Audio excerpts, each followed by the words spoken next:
Hi guys! So ayan, kumusta kayo? So ayan, ang pag-usapan naman natin ngayon ay itong Miss Universe. So, kahapon to nangyari. Miss Universe. So pinanood ko siya dahil talagang inabangan ko talaga. Okay? Tapos, ayun na nga. Ang pag-usapan muna natin to na sa background ko guys.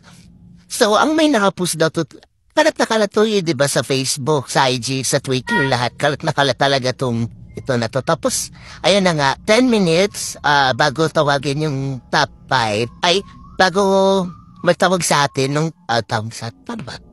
Bago itawag yung top 5, meron na silang top 5. Ayan ho, Australia, Puerto Rico, Nicaragua, Philippines, tsaka si Colombia. Then after noon, binago nila. Nung nagtawag, tinawag na yung top 5. Ayun na nga, Australia, Puerto Rico, Nicaragua, tsaka Thailand, tsaka si Colombia. So, tinanggal nila si Philippines, pinasok nila si Thailand. Okay? So, yun na nga, napinanood ko yung pageant, no? Ngayon, grabe, no, talaga, alam mo guys, bilib na bilib talaga ako kay Nicaragua. As in like, wow, nung una palang prelim palang talagang hataw talaga siya talaga. Ang ganda, ang perfect ng katawan niya. Di wala akong siya yung mananalo, perfect para sa akin. Okay? Tapos, di ba tinawag na yung top 20, so pasok ng ating kandidata, at tapos pumasok ulit, tinawag ng top 10. So, doon na nagkaroon ng problem. Yan sa top 5, alam nyo guys, sa top 10, di ba? Pagdating sa top 5, ang hindi ko talaga inaasahan na makapasok doon ay si Australia. As in, para sa akin lang hindi ko naman akong puskubet niya siya or basta sa akin lang, ang iniisip ko noon, hindi talaga makapasok doon si Australia. Wala, tapos ang akala ko doon, yung Philippines na yung papasok. So nagulat ako dyan.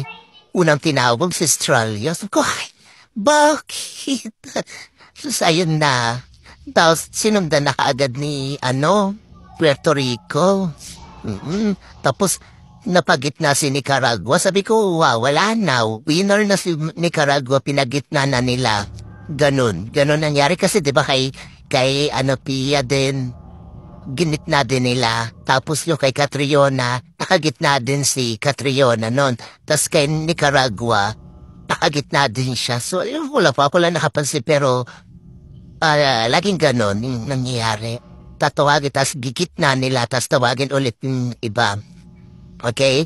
So, yun lang, si Thailand, ko na talaga na, makakapasok din to si Thailand. Kahit parang ang inisip ko nga noon una, 2 Asian makapasok, then the rest, na mga Latina na. Diba? Ayun, nagulat ako na pagkatawag ng top 5. Si Australia, agad ko, yung pa naman yung hindi ko na-expect na makapasok, parang dark horse siya. Ganon. Tapos, di ko talaga, as in mala sa utak ko na, papasok siya sa top 5. As in talaga. Yan talaga yung, nakapasok to si Australia? So, ayun na nga. Di naman siya matunog. That time, di ba, hindi naman matunog sa Australia sa lahat. As in like, parang ini-enjoy niya lang. Pero, di naman siya yung talagang kumataw, hindi kagaya ni Philippines sa nasa kanya ng award. Pero, isipin mo, diba, 3 award yun nakuha ni Philippines, pero hindi siya nakapasok sa top 5. So, parang, pinagkaisahan ba siya? Ganon. Ganon yung una ko reaction. Tapos, sagulat lang ako. Pero, rin naman, hindi ko naman na maging Miss Universe Philippines, diba? Kasi, ang matitira talaga. Ang matitira talaga nung sabi ko sa final na ito, si Philippines tsaka si Nicaragua talaga yon. Tapos, ayun, nagulat lang ako Niligwak nila si Philippines. So, ayun lang, kasi iniisip ko talaga, kaya makakapasok si Philippines sa top 5. Kasi 3 na kagad yung award niya. Diba? Tapos, may pa akong interview na si Philippines ang dadalhin daw sa Mexico. Diba? Bakit dadalhin nila si Philippines to sa Mexico? Pero wala naman akong paalam do. Parang, tapos hindi nila nilagay sa top 5. Diba? So, okay lang. So, pa rin naman. Kumbaga, in the end, thankful pa rin naman ako. Kasi ang bet ko talaga si Nicaragua, talagang, talagang deserve niya yung crown na yon. Kasi, iba na talaga prelim pa lang, parang iba na agad yung atake mo. Kasi makikita mo talaga guys, as in, iba ang atake ni Nicaragua. So, yun lang. Sure ko lang naman yun. Basta, yan lang naman yung akin. So, yun lang. Bye!